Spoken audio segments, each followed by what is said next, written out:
djdunack. All right, all right. Yes, this is DJ Dunack. Wow, look at it. Hello. Hello, good to see you. Good to Wow, see you wow. too. Yes, you're welcome to OK Waves Radio, and we are also live right here on Instagram. Oh Okay, wow. so Hello everyone. how have you been this lockdown?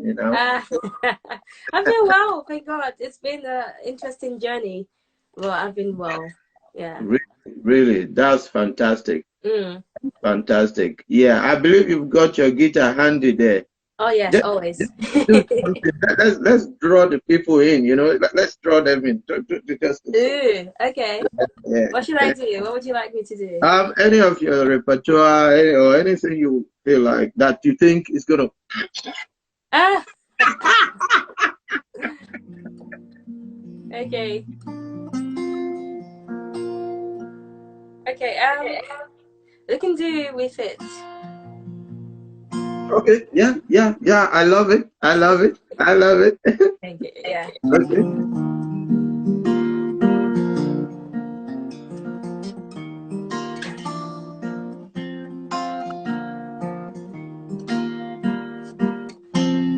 See, as the farmer waits to yield his crops, that's how I wait for you.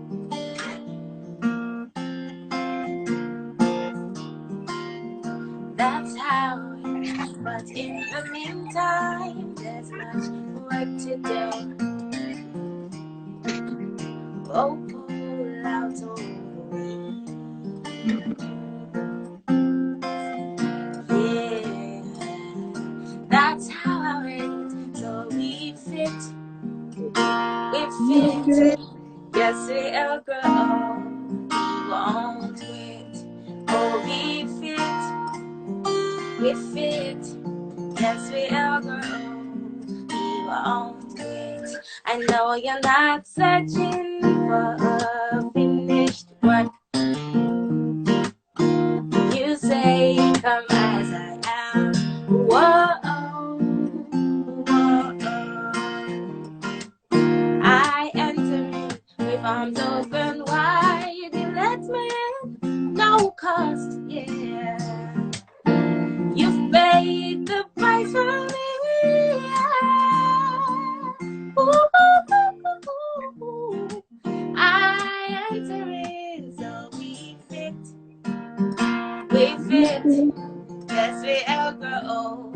We won't quit. Oh, we fit. Yes, we'll grow. We won't quit. Oh, we fit. Yes, we'll grow. We won't quit. Oh, we fit. Yes, we'll grow. Oh. Woo, woo, woo, woo. Tasteful. Oh, this is tasteful. Thanks, So Vera. somebody just put in the comment section, they said you are the finest Niger UK based artist that maybe perhaps the person has ever known. And a lot of people really want to meet you. Now I want you to begin by just introducing yourself to the people, please. All right. Well, hi everyone. My name is Ogo Ajala. I'm a Nigerian, but I live in the UK. Lived here for over going to 13, 14 years. I might have lost count there. I love God. I love to sing. I love music, and I love to use music to talk about God to people. Yeah. Right. I'm going to dig in a little bit more, if you don't mind. Tell us about your educational background and a little bit of your musical background too. Okay. Well, education. Well, I came here, like I said, when I was 14. I mean, I didn't say that, but secondary school I did here a little bit. A Okay. levels. I mean, I can just talk my degree, I guess. Yeah, I studied Yeah. business and finance, but Business and finance, yeah. not music. Well, before I got my degree in business with finance, I did a year of music.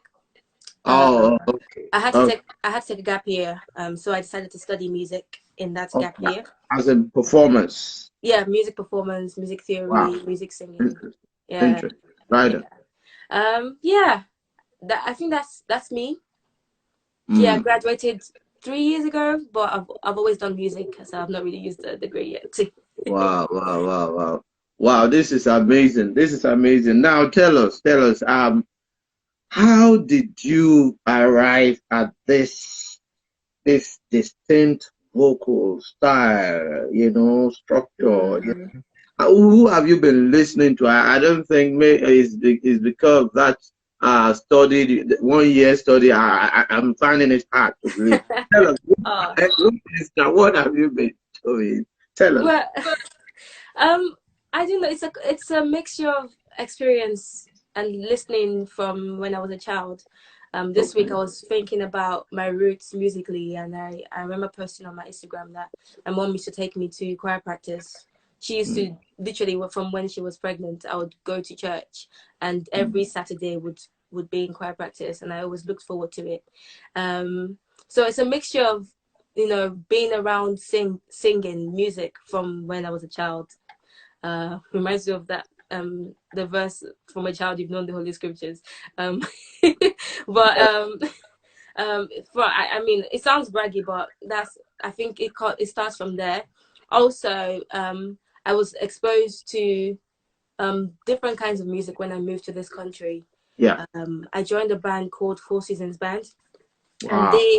I mean, I remember being intimidated when I went for the first rehearsal, because the music was like from here to here. I had to step up. So here was I, just used to singing in church in the choir, and then I was asked to join a band that does jazz and funk and the deep kind of quality music. So I was forced to kind of, I mean, not forced, gently and Yeah. Yeah. encouraged You to, have to step up. Yeah. yes, to step up. So that really inspired me to be a better singer, a better performer. And I had to listen wide to like more different genres of music. What do I Mm, listen to? I yeah. have different phases of artists I listen to or music. Yes. Some guys have already started suggesting for you, but you say it yourself. Oh, Yeah. Yeah. Yeah. um, Yeah. Yeah. well, I listen to Ella Fitzgerald, um, Okay. Billie Holiday, Ed Sheeran, Adele. What else do I listen to? Nina Simone's a big one. Um, um, what's his name? I forgot. I listen to a wide range of. Any African one?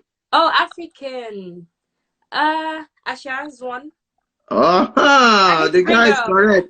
Yeah. Yeah. You're correct, Mister Because someone did Inspired. You mention are. it on the chats as well. But I had a phase of her. Yeah, definitely. Okay. In fact, I had to stop listening to her at some point, because I remember going to a gig, and this girl, a girl and the daughter came to me, and they were like, "Oh," a mom was like, "Oh, my daughter thinks you're Asha." I was like, "Oh, I feel so blessed." I was wearing this dress, actually, funny enough. Yeah. So I had to stop because I didn't want to sound like someone else. But I Yeah. do, I do get inspiration from her. Yeah, Yeah. definitely. Yeah.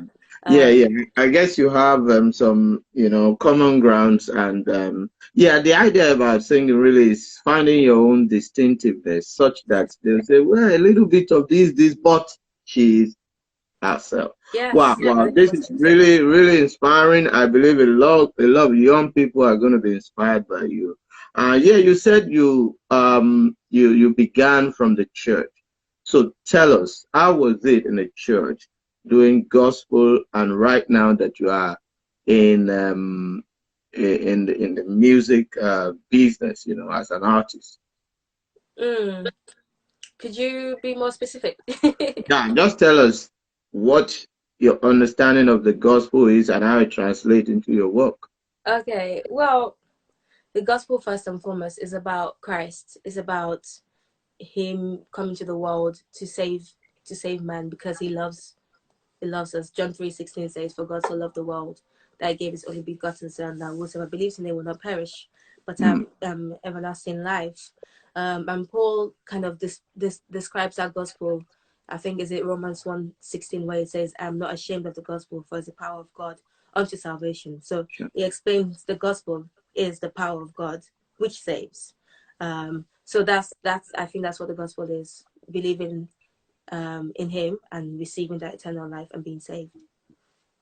Okay, let's try and zoom that from that classic song with faith. I've been listening to it for the last almost 40 minutes now. I've been listening to it. I put it on repeat on the radio and it's on my system. So wherever I am, I'm just listening to it.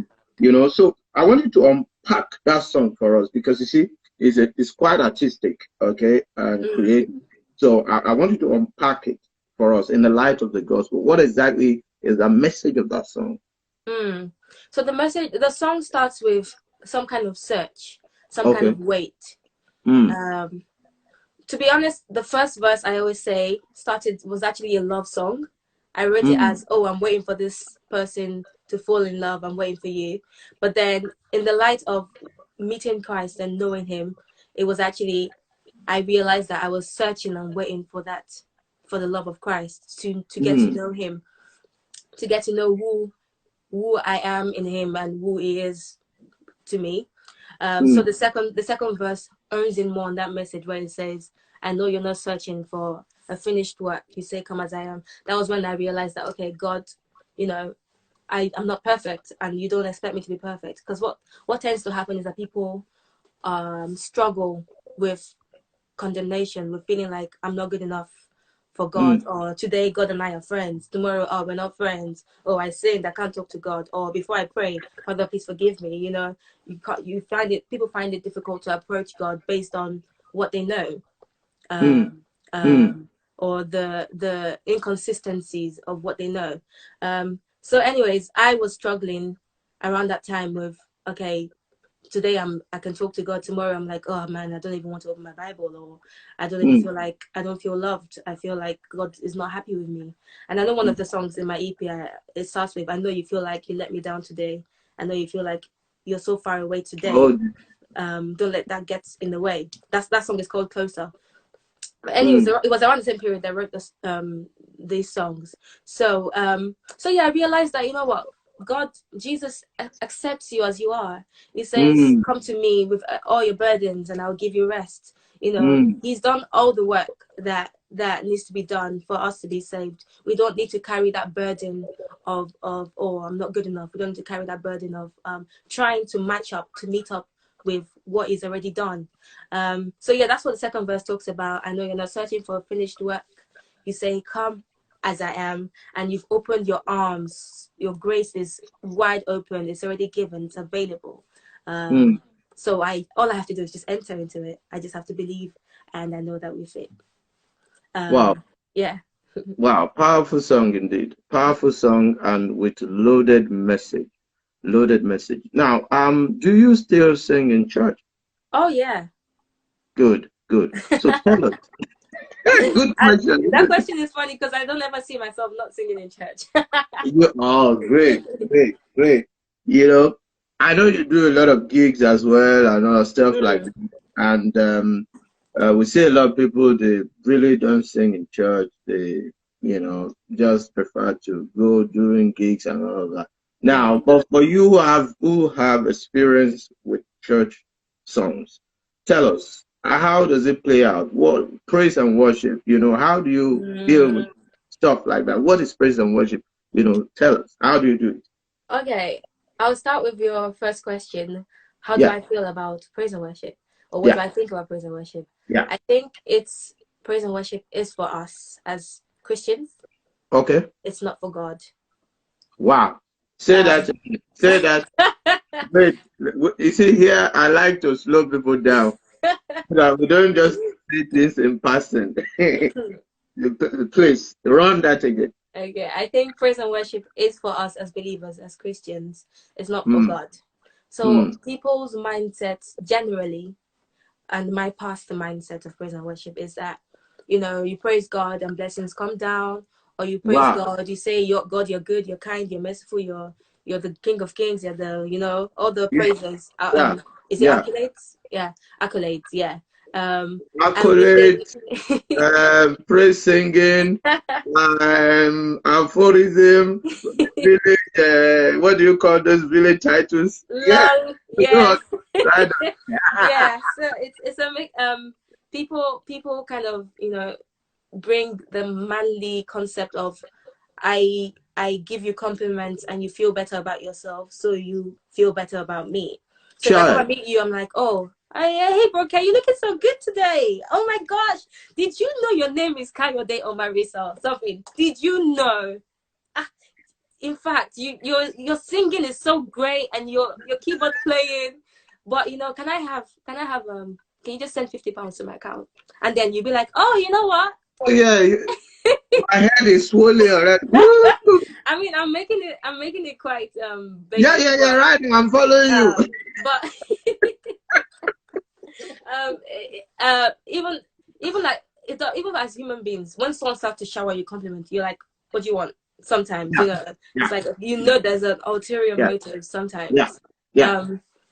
So anyway, so people have that mindset of, okay, I need to praise God for him to feel good with me, for him to bless me, for him to, you know, for us to have a good relationship. But God already knows who he is. He doesn't need someone to remind him that he's great. He's already great. He doesn't need someone to remind him that he's good. He's already good. You know, he knows his name. We don't need to call all the different variations and Hebrew names and you know, the names our forefathers called God. I'm not belittling those things, but he doesn't need it. It's not for him, it's for us. Wait, sister. Wait. You know, I've told you that, sorry, I'll be interrupting you, please. Pardon me for now. Don't worry. Now, so you mean that when the Bible tells us that let everything that has breath praise the Lord, praise me, praise, what are you saying? That, please, you know, substantiate this thing, you know. And one thing we like to do on this chat is that we speak in the light of the scriptures. Yeah. Okay. So please, I want you to clarify that area for me.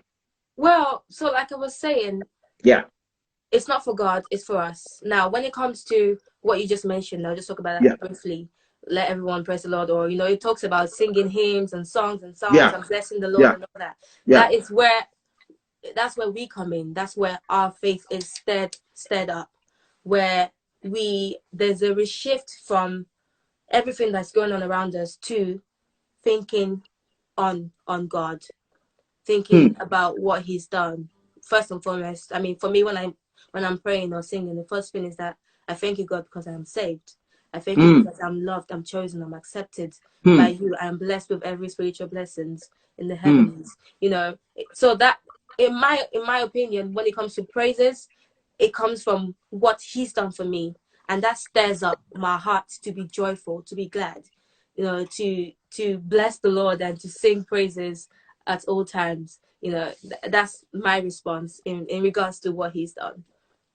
So when I think about Jesus and all he's done for me, exactly, it's a song, isn't it? Exactly. Now, please, guys, I don't want you to spare her at all. Please, it's not to give clarification to anything that she's saying today in the light of the scripture. So please, please feel free to post the questions and feel free to call if you can. This is DJ Dunack, and we are right on live online chat on gospel songs. Right. Now, you said when you think about Jesus and all he's done, tell us, what has he done? What is the thing that you are thinking? What do you have in mind that when you are singing about what he's done, thinking about what he's done? Yeah, so, I mean, I'm going to repeat a bit of what I said earlier on. Sorry, if you hear me pause, I've got hay fever, so. Oh, you are here, you are here. So, well, like I said, it starts from the gospel of Christ, from knowing what Christ has done for us. I know John 3:16 is a very famous scripture in Christendom. It's like almost like this Christianese thing. Almost every Christian knows that verse. But the verse actually took on a new meaning for me when I understood the gravity of what Christ has done. The fact that as I'm standing right here, as you are right there, whoever's listening to us right now, as long as you believe in Christ, you have eternal life. It says, whosoever believes in me will not perish, but have everlasting life. That gift is not what I earned. It's not what I worked for. It's what he's done. And entering into that gift is entering into life and entering into hope. The Bible says Christ in us, the hope of glory. Entering into an assurance of faith, knowing that, you know, you're secure, you're safe, you have rest, you've entered into God's rest. That's what plays my mind when, I mean, as a Christian and also as a minister to people, as I sing to people. Now these things are deep, sister. These things are deep. But I've got a question for you. Okay. Has it always been like this? You're playing with your keyboard. This revelation, I dare too deep. Tell us, has it always been like this? Because this is too deep. I mean, I'm just taking the with a caution. I'm like, wow.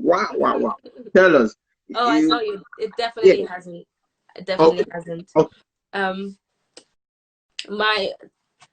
There was a build up.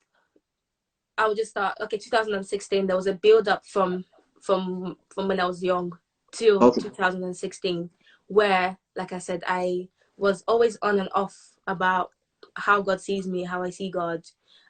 So, like I said, I remember always telling my friends, today God and I are friends. You know, this is part of what happened there, and just being very flip-floppy about. I've always believed, but not being sure of where I stand. And I remember one day I just had enough. I was this close to not believing, and I remember just writing in my journal, just like evaluating my life. So I wrote like peace, joy, love, kindness, self-control, and I just I couldn't mark any of those as yes, I have it, yes, I have it, yes, I have it. Then I was thinking, what's the point of being a Christian if I don't have, you know, joy? What's the point of being a Christian if I don't have peace or even self-control or patience? You know, what's the point? I didn't even realize I was actually writing the fruit of the Spirit down. So I mean, this was my experience. I'm not saying this happens, but this is what happened to me. I went to lead worship at an event, and the minister gave me a word of knowledge, and she said, she basically said something, and she talked about the fruit. She mentioned the fruit. Okay. That you have the gift, but you need to check about the fruit or something like that. So I went back and I read. I remember I was referred to the fruit of the Spirit verse, and when I read it, I saw, wait a minute, this is what I was writing just this afternoon before I left my house. This lady was in there. She wasn't in the room with me. She didn't know what was happening. But I was so weak and weary in my spirit that literally I was about to give up. But just that little response, because I don't think I was in a place where I could have heard from God, because probably would have later on, but in that moment I was this close, like I said, to stopping, and I'm really glad that God used that lady to speak. She didn't pray for me and say, oh, God bless you, or, you know, all the Christian stuff. She just gave me a word that prompted a shift back into the right focus. So I began with that, and I remember reading Galatians 5, reading about the fruit of the Spirit, and that led to reading about the Holy Spirit, and that led to searching more about, I realized I didn't know, even though I've been in church all this time, I realized I didn't know what I should know. I don't know if that makes sense. So I remember searching. I listened to, I forgot his name now, the man that died in a helicopter crash. Miles Morrow. Yeah, I listened to Miles Monroe. I remember I was in uni then. I would listen to him like every day. And then somebody, in the process of working with music, somebody referred me to Dr. Damina.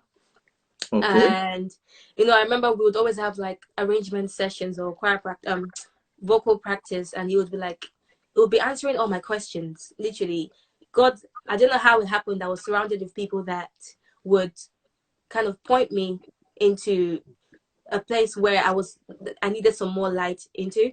So I remember again, I would be studying something during the week, and I'll have a question, and this man would just be talking. Bro, Michael, I think you interviewed him last week or 2 weeks ago. Yes, Bro Michael, yeah.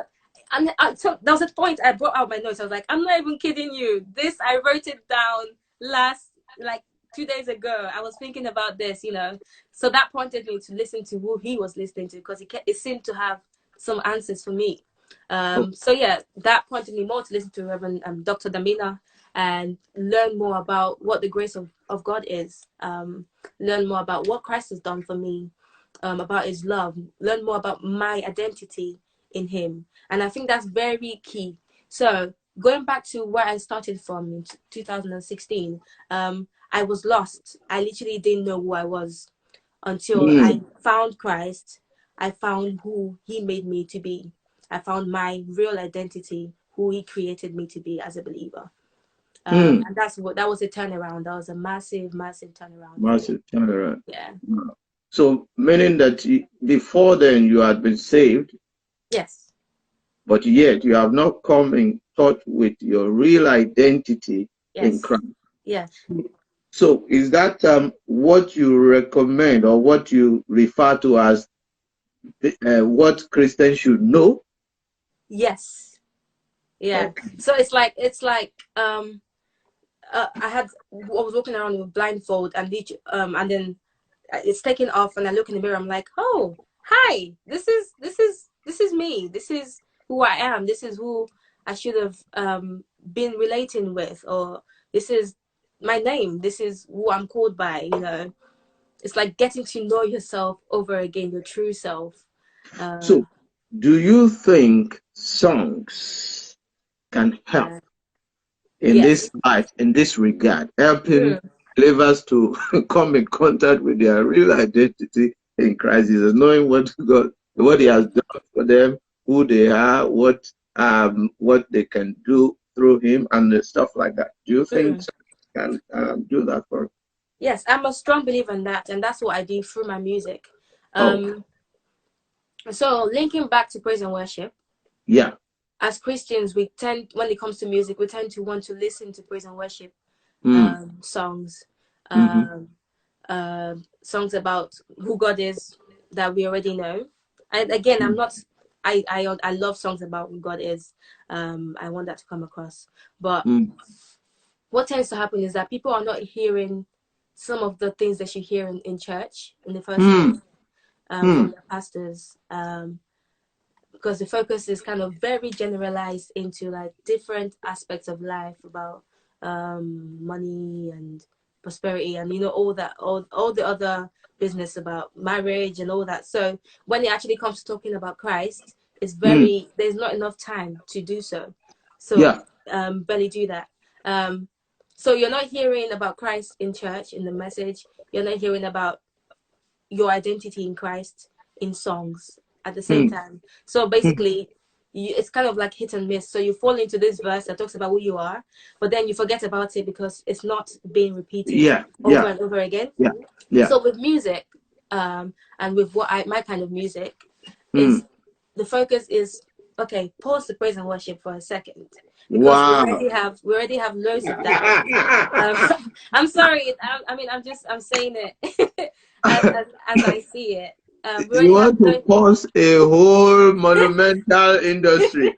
Right on. Oh, snap. I'm a worship leader, please. I love praise and worship. Right on. Yeah, so pause that and let's talk about our identity. Let's talk about who we are in Christ, because like I said, God already knows who he is. We are the ones that don't know who we are. Or we are not the ones that are not, we are the ones that are not confident in or assured in who we are. So to remind us over and over and over again with it. You know, even on a day where you feel like, ugh, something you did, or a past thought is even coming to condemn you, you remind yourself, with it, we'll grow. I've grown. I'm not where I was before. And, you know, so those songs, well, we call it Christocentric songs that are centered about Christ. It talks about our identity in Christ, reminds us over and over again. So we get to affirm it, we get to encourage ourselves in it, we get to be challenged by it, we get to grow through it. Yeah. Somebody is saying, I believe there's a balance. Yeah. Can you read that? Yeah, I believe there is a balance. We are all cut out in different expressions to God and to us. Well, yes, like I said, there is a balance. Well, I didn't say there is a balance, but I agree with you, there's a balance. But if God is already assured of who he is, then we don't need to remind him of that. Although, what I forgot to say earlier on is that when we sing about God, we are stirring up our faith. Like I said, it's still about us, in fact. It's still back to my point. When we sing about God, when we sing about the greatness of God and the goodness of God, we're still stirring up our faith. Like this song, Good Good Father. It's one of my favorite songs. It's a good balance of who God is. He's good. But then we are loved. That's us. We are, we have his peace. That's us. We are not searching anymore. We have him. Many searching far and wide, but we know that what we're searching can be only found in God. That's again, that's affirming our identity. What else in the? So then it now goes back to he's perfect in all of his ways. That's a mixture of who God is and also us acknowledging that he's perfect. Everything he does, everything he's done for us is done. It's finished. It's perfect. So that's where the balance is for me. So, like I said, God already knows who he is. It's when we're singing about God, then we are stirring up our faith and we are encouraging ourselves and we are affirming in what we know. Affirming. Yeah. The Bible describes God as the immortality that dwelleth in unapproachable light. Yeah. And in line with what you have said, sometimes we think that God depends on our praise, but sometimes I think about it. I say, look, based on the way we praise God, if God was, in fact, sometimes we say the food of God is praise. Sometimes I feel for God. It's a beautiful Nigerian song. I say, Kai, this God must have suffered if that was ever true. If that was ever true. I'm telling you. Now, but God desires an expression of love, hence why the 24 elders is constantly casting crown and crying out, you are holy. Now, that is angelic worship. What do you say about that? Well, to be honest, I don't really know much about that. I wouldn't pretend to know that. But I would say, based on identity, those angels know who they are. They're not confused. They're not in a world with where they have to deal with so many things thrown at them, or they already know who they are. So what else are they going to do? They're not all ministering angels. That's what the Bible says. They are all ministering angels. That's their work. That's what they do. For us, okay. So angelic worship, is not our focus. Okay. Angels desire to learn when we gather to sing. They come to our midst to come and see that child. So this is how to praise God. Exactly. And even some of the things we know, they don't know. They don't even know. They come to learn from us. Okay. And that is what Christ paid for. That is what he paid for. Now you mentioned one quick thing, just to respond to what my dear sister is saying here. God enjoys our reverence, but the main thing he enjoys for my reverence is appreciating, knowing who he made us to be. So that, I think that would be the reverence. So it's like I give you a gift and you don't use it, but when I see you using that gift, enjoying that gift, I'm like, oh, I'm glad you're enjoying it. I'm glad you're making use of it. That I think, to me, I think that's what God would be more pleased at, rather than saying, God, you're holy. Yes, God is holy, and it's good to say that, God, you're holy. But I'm sure it will be more pleased at us living the life that. Absolutely. Let me paint a scenario. We are parents. I mean, if you have two sons, for instance, and one is always coming to psych you up, daddy, daddy, daddy, daddy, fine boy, no pimples, red lipstick, daddy, daddy. I like, what is it? Okay, you want something? And the other one is always very careful about the family heritage, the family name. He's always looking to how to make the family proud, how to make use of all the things that's been provided and turn them and mend them. And so which one do you think? And that other one, apart from psyching you, is so nonchalant, he doesn't even want to know, he can just misuse anything. Which one do you think will be the pleasure of the father? Interesting. And that's the way I look at it. And I think you have really nailed it. You have really nailed it here. Okay. That's right. Our worship is all about obedience, not really the song. Okay. So yeah, actually, we made we worship is definitely not the song. It's just an expression. So the song is knowing the truth, or what's that verse where it was saying worship in spirit and in truth? So that spirit and truth, the spirit which is truth, is knowing Jesus, and that's our worship. The knowledge of Him is our worship. Not. It goes beyond the song. Definitely. That's why I mentioned identity. Knowing our identity, knowing who He is. Because once we know Christ, we know who we are. And that's knowing the truth. In worshiping in the spirit and in truth. Okay, she says, but God desires. I think we're gonna keep on this debate, and we won't talk about anything else. we're two of us handling this. Sister Kylie or Kaylee? Kylie. Okay, Kylie. Okay, yeah. That is brilliant. That is minister as well. Yeah, she is. I know her very well. I know her. She's a very solid minister as well. Okay, now just like you said. we need. But you see, Sister Kylie, I want to implore you to follow. Okay, to follow this program. We have dealt with even a lot of some of these questions. We have dealt with them, but it's just that today we want to just go into a little bit of more areas. I think the life of David does explain it. Okay, that's gonna take some time. Let's text me. Let's talk about this. Sis. Text me. All right. We're gonna if we go into that, it's gonna be a lot. But the thing is, now I love David. Okay, David is a man that was born under the old covenant, but had a glimpse of the Testament. I'm telling you, he longed for it even while in the Old Testament, and that's why God says this man is the man is a man after my own heart. He said, "Look, God, satisfy me early with your mercy, that I may rejoice and be glad all the days of my life." In other words, he said, "Look, I want to enjoy Jesus, who is the satisfying mercy of God." Even while I say, God, relax, it's not now, not yet now. They will not be made perfect without us. You see, David is looking forward to us. We will not be able to really unpack all of this today. Now, somebody was asking me.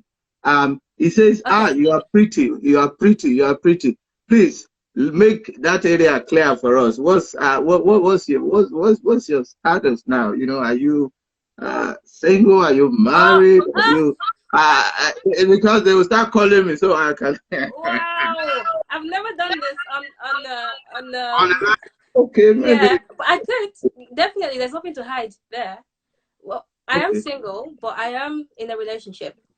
Okay. So I mean, by single, I mean I'm not married, but I am in a committed relationship. Okay. Yes, Sister Kylie is laughing. Yeah. She knows you too well. I know. I know. Yeah, All right. yeah. Now you spoke. I'm picking you for your words now. You Okay. mentioned something in passing. You said Christianese, and you said Christocentric. Are they not the same? No, no, they're Ah, not. okay. You're trying to back me up into a corner, but I like it. I like it. Yeah, yeah. That's why we're here to clarify things. So Yes. that people who are here, when they live here, they begin to have a clarity about how they approach. Amen. Amen. Okay, Amen. right on, right on. Give Um. us clarity. Well, Christianese is kind of like the thing you say Hmm. when it's quite general, you know. Hmm. And don't get me wrong, Christianese is good. I use it sometimes. I remember talking to a brother last week, and I said it is well. And then I was like, I know that's Christianese, but and he was like, what else would you say? Would you say it's not well? I was like, what It is this is one? That's well. Francis. Francis is good. It is well. Right on, right on. So there is a place for it, but Hmm. I mean, now I'm actually not fluent in Christianese anymore. Hmm. I'm trying to look for examples of what we say. But like things like when praises go up, blessings come down. I think that's Aha. some form of Aha. Christianese. Can you think That's of very, yeah? it's a typical Christianese because Mm. it's not founded I scripturally. was just about to say yeah. So Come, people just put on your dancing shoes. Give God a clap offering. mm, mm. You Um, understand? yeah, yeah, and it tends to be something that it's like a mixture of sayings of men with Mm. a bit of the Bible. So Mm-hmm. obviously, clapping your hands is in the Bible and all that. But when you Mm-hmm. make it like if you don't clap your hands, this won't happen. Then Clap that's offering, Christianese. clap Yeah, offering. exactly. You can see the subtle offering, clap. You know, see, we can clap and it makes the music really sound good. We feel good. But what is the spiritual Exactly. connotation or relevance? Yeah. It's Tell not us. for God. It's not for God. Yeah. It's for us, you know.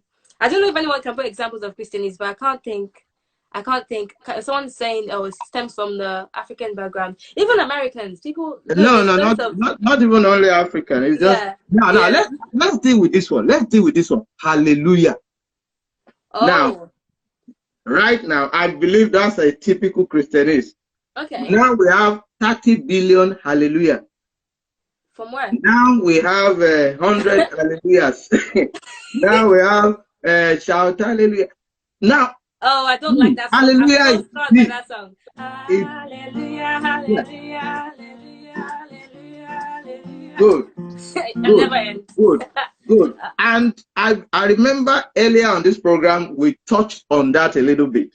Okay. Mm, And we said that hallelujah, in fact, hallelujah is praise be to then, yeah, God. okay. Praise be to God. That's what it means in Hebrew. Okay. Okay. Now, and somebody also said that it's respond to something. Okay. Yeah. Respond to something. So, what exactly are you respond to? We realize that the hallelujah is not complete on its own. It's just a statement. Okay. But I Mm, think hallelujah is a heavenly language. Hey, yeah. So that's the Christianese bit. and that's a whole spiritual revival. That's Yeah. Mm, what do you how do you contextualize that in the light of the scripture? Hallelujah, with yeah. the way it is being made now, and it's a big Christianity nowadays. Mm. First and foremost, hallelujah, in my opinion, based on what we've been talking about, Yeah. is an expression of the way we feel about God. So, like you said, praise be to God. So you're saying praise be to God who has blessed us with every spiritual blessing. Praise be to God for He has saved us and Now, He has made us to sit. now you are contextualizing it. You are not just saying Exactly. hallelujah, hallelujah, Yeah. hallelujah, hallelujah, Yeah. hallelujah, hallelujah. Are you like, are you trying to go into trance? Are you doing some spiritual right on, right Yeah. on. So yeah, praise be to God who, as who has saved us and Mm, delivered us from darkness into his marvelous light. mm, Praise be to God who loved us so much that he gave his only begotten son. Praise be to mm-hmm. God who has, opened a way into his presence. Well, we are carriers of his presence, but Listen to this one. who we can approach. Hallelujah. You have won the victory. Sing that for me. Exactly. Sing that for me. You are the guest. Sing it for me. Hallelujah. Woo! You have won the victory. That's what the first hallelujah was for. Yes. Continue. Hallelujah. That's right. Listen. You have won it all for me. That It's is all right. acknowledging. Yes. Thank you. Down. Thank you. It continues. Yes. You are the reason. Contextualizing the hallelujah. Yeah. Continue. Seated in majesty. 5. Full gospel. Continue. You are the Reason. King. So tell me. Exactly. Who will not understand that hallelujah, that kind of hallelujah? So what we're saying is that we're not saying that Christians are not good. We're saying contextualize it in the light of the scriptures. Yes. And And not even just the scriptures, in the light of Christ. Yeah. Because some people say scriptures, they don't know that sometimes you need to, Christ is the focus of scriptures. But that's another conversation. No. Don't brush it. Don't brush it. I need to summarize that area. Summarize scriptures. Scriptures for us. Just give us a clarity quickly. Well, quickly. We see there's a bit in the Bible, in the New Testament, where Jesus talks to two guys, and he says that you need to search the scriptures because they prophesy of me. So the prophets, but minor, major, prophesied of Christ. So when we read the scriptures, we should be reading it with the lenses of Christ to focus, to see the message of his death, his burial, his resurrection, or to see examples of what he's done for us. Yeah. What he can do for us as anyone that wants to believe in him. So that's what I mean by having that Christocentric, that Christ focus. So people who say it's in the scriptures. So if you're going based on the scriptures and you're going talking about praise and worship in the scriptures, you will see you focus more on clapping your hands, on jumping for joy, on singing. All that are good. That's an expression of it depends on what comes afterwards, like you said. What's the purpose behind it, and what happens afterwards? I will just sum it up and say scriptura means Christora. I knew you were going to say that. You heard me say that before. That's just a simple way to put it. Somebody say, hey, but in the scripture, but say, where is the scripture? Because all the scripture testifies of him. Yes. So when he does not point you to Christ, know that that is not the center. That is not the message for you. It's still going. It's still a transition. Okay, you must arrive at Christ anytime you're talking about the scripture. Okay, now let's look at maybe one last thing before we go, because time is not on our side. We try to end before it clocks an hour, okay, so that we're able to save it. Okay, now with it, let's go back there. What inspired that song? I mean, those regular one. It's not like the Christian. With it. I actually couldn't pinpoint what actually inspired those words, but I remember I was doing a deep study into the New Testament, especially the epistles, and where you see that right from Romans, you see that there is no separation between from with you and the love of God. What, like, you see that what Christ has done is done. It's finished. You see that Ephesians 2:10, he's done the work, where his workmanship created in Christ Jesus unto good works. So it just feels like, wait a minute, what can I do? Because as Christians, we keep thinking what we can do to be righteous, or what we can do to be holy, or be chosen, or be loved by God. But when you come to an understanding that, there's nothing else to do. It's like someone scrubs the house clean, and then you go into that house and you start to wash all over again, or try to find something that was not clean enough in your opinion. What am I trying to say? I was reading those verses. You see examples of someone like Abraham, where it says that he believed and it was counted unto him as righteousness. Yeah. So that belief, it wasn't the best of men.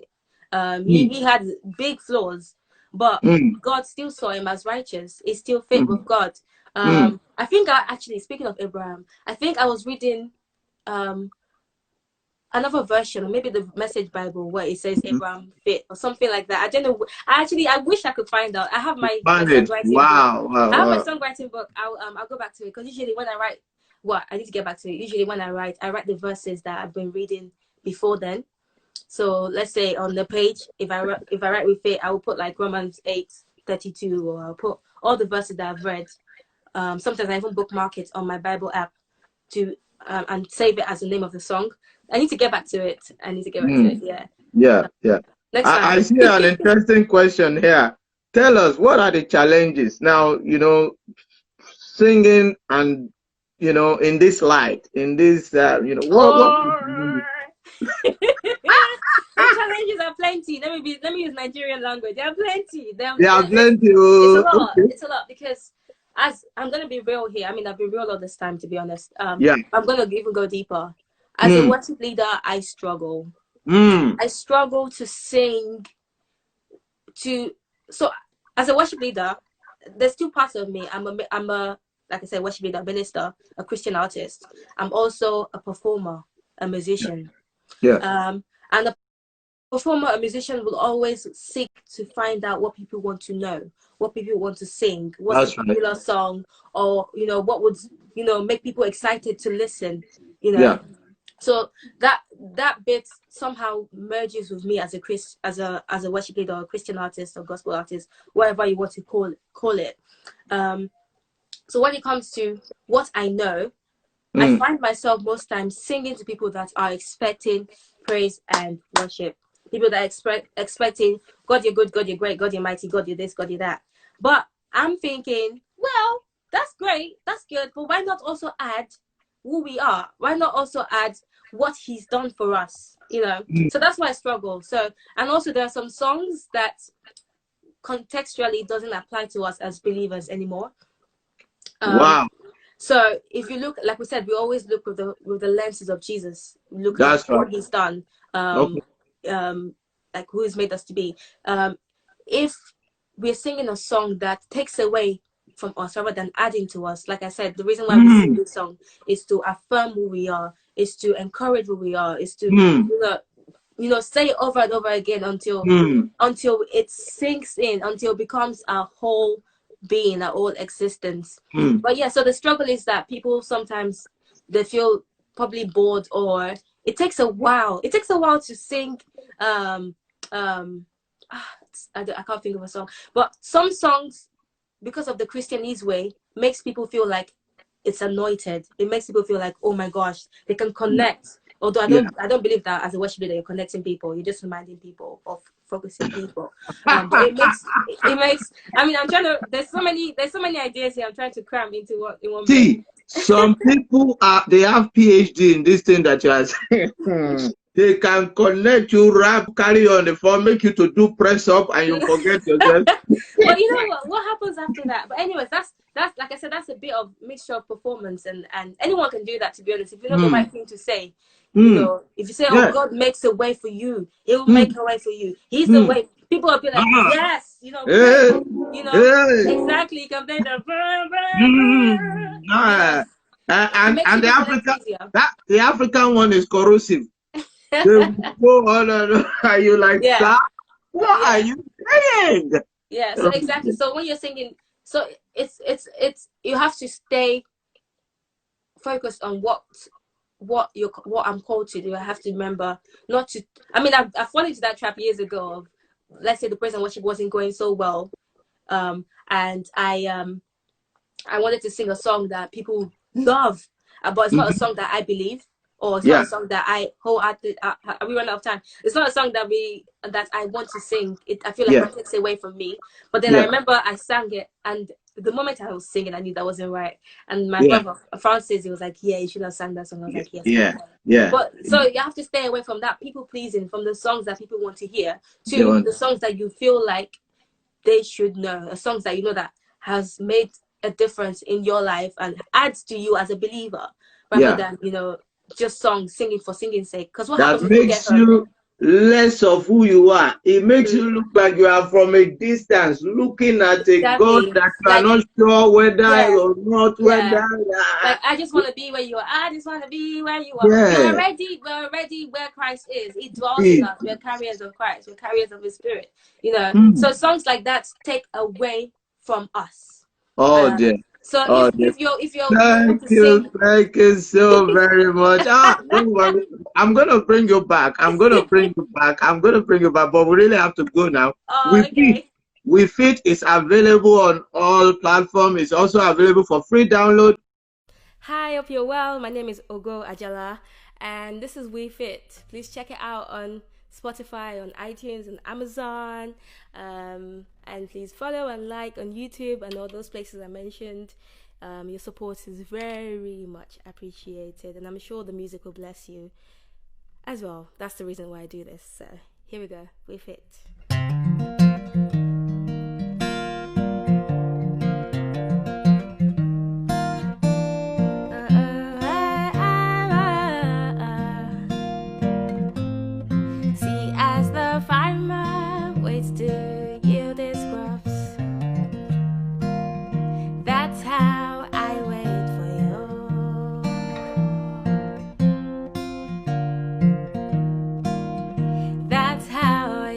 But in the meantime, there's much work to do. Oh, pull out all the weeds here. That's how it. So we fit. Yes, we'll grow. We won't quit. Oh, we fit.